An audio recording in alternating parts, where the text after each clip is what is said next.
Viral ang isang segment ng It's Showtime, kung saan tinanong ni Vice ganda ang isang contestant.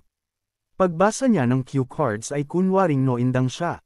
Aniya, just go, very current, very very controversial na issue.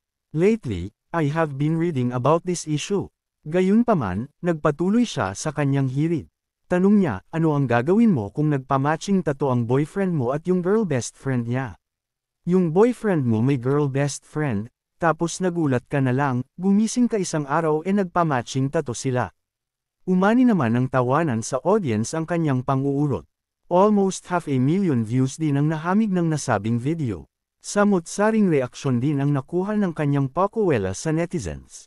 Say pa ng karamihan, nil-ero raw ni Vice sina Andy Eigenman at Filmar Alipayo issue pati na ang rumored third party sa kanilang relasyon. Matatanda ang naging mainit na topic ang matching tattoos dahil sa ginawang pagpapatato ni na Filmar at ng best friend nitong afam na pinagselosan ni Andy.